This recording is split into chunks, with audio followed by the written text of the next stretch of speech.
Hi guys, so today I want us to talk about transfer updates in relation to Ghanaian players. There are a lot of Ghanaian players that are moving around and also a lot of news around Ghanaian players, so I want us to talk about it. As usual, if today is your first time, hit on the subscription button and let's build this community together. This is just a quick update. So let's start with the big one. Obviously, the big one is, I think, Thomas Partey's story. I think it has been confirmed that Arsenal are not ready to renew his contracts, or the conversation between Thomas and then Arsenal didn't go as planned, and it's obvious that they are not going to renew their contracts. First of all, a Ghanaian journalist based in the UK, Rahman Usman, made a video and he explained that Thomas was given a contract. Arsenal gave Thomas a contract. However, the contract came with a pay cut.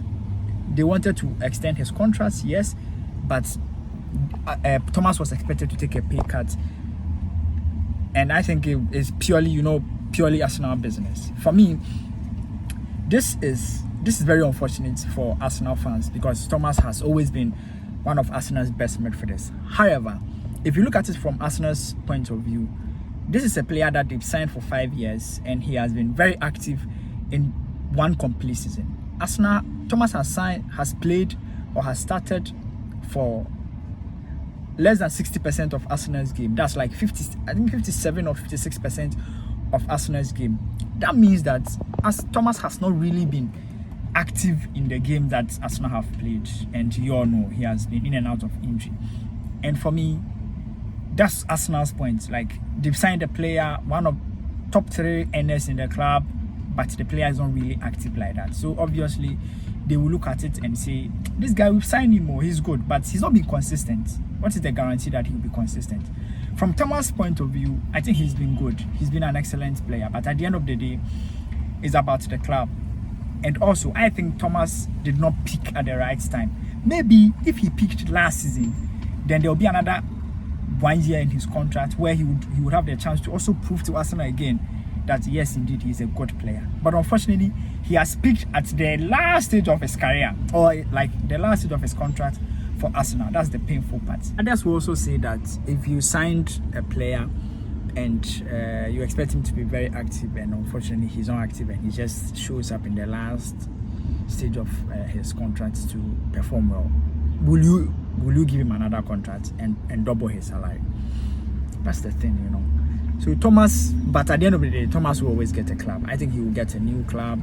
It's just unfortunate that Arsenal fans are losing such a player, but it's business. But he will get a club. He will get a good club to play with. It's just unfortunate that he has to leave England, which is more painful for his family and all that. But I think he will get a club. He will get a club.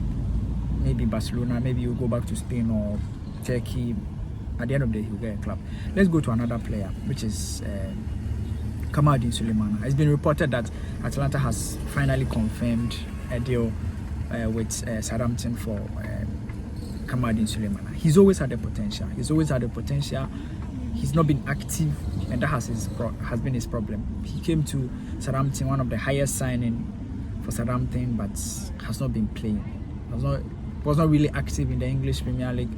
In and out because of injury, and Southampton are on relegation. But you see, one thing that I believe is working for him is his speed, his ability to take on players, and maybe his representative, because they've done really well to get him a club. Because for a player who has not really been active in the English Premier League to still get a club like Atalanta to go and play, that's a big deal. I really wish him the best, and I'm hoping that he will stay fit, because he's one player that's good, talented, like very, very talented, very pacey, has the ability to take on players.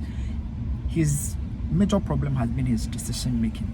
After he takes on the players and all that, if he gets the last decisions right, he's going to be an excellent player. So Kamaldeen to Atlanta, going to join another Ghanaian in there, and I'm hoping that because the Serie A will really help him, he'll be able to work in the Serie A kind of pretty much well. Another Ghanaian player is Semnyo. I think he's been Ghana's best player in Europe this season. He played very well, and there's been a lot of clubs who have shown interest in him, but his price tag, he's been valued around 70 million. and I think it's too much. It's either his club don't want to sell him, because I understand that Tottenham have shown interest in him and they want to sign him. They've started having conversations. But 70 million for Semnyo, come on, it's too much, you know. Yeah, he's good, and he's a Ghanaian. If he's like a Brazilian, he's a British, that's fair. But once you have a Ghanaian tag on you, there's no way any club will pay more than 40 million, 50 million for you. Even if you play like prime Maradona, you would really struggle. So Semnyo, is he worth that much? Is he going to still stay, or he will move on? He's a very great player, and I think he fits a lot of clubs in the English Premier League. Kudus.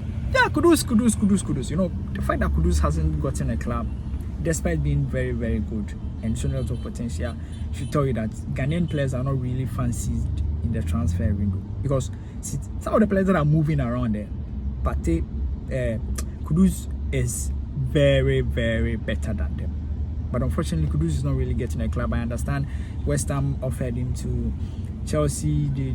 They have not said anything. As United also, United are just all over the place. Meanwhile, Kudus is a player that fits United's style of play and even Chelsea's style of play. But look at Chelsea, they will not go for him.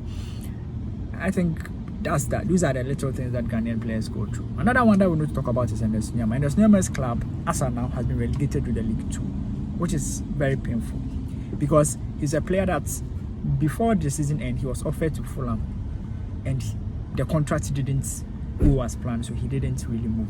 And unfortunately for him, he's injured. So can you imagine, the club is going to League 2. If they end up going to League 2, can he play in League 2? He has enough talent not to play in League 2, but will a club sign him? He's not fit. That's the thing. He's injured, so there's not even a chance for him to move to another club at this point. And if he's not able to move now, and Lyon has to play in League 2, that means that he has to start the season in League 2 and hope that January or the next year another team will come and sign him. That's painful. Lyon going to League 2 is very painful, because it's a club that has given Ghanaian players a lot of opportunity. We have a lot of Ghanaian players that have played in there, and to see them go to League 2 is kind of painful. But I'm really wishing that he does well and find his way. The last Ghanaian player that I will end is Christopher Bambos. There's been reports that club in Saudi have shown interest in him and they want to sign him. And I've seen a lot of people say he's talented, he shouldn't go there. See, my guy, go. Football is in a way that is very uncertain. And once you become a Ghanaian player, you are playing to elevate poverty in your family. If you're a Ghanaian footballer, you are playing football as a means of survival. So don't forget that. Yes, sometimes you can win laurels, trophies and all that, but at the end of the day, the money is the important one. Go and secure the bag. If you get the chance to secure the bag in the early stage of your career, take it. If it comes later in your career, fine. But you've been fortunate to get it now. Prince Tego moved from Ghana Premier League straight to Saudi before he came back to Europe.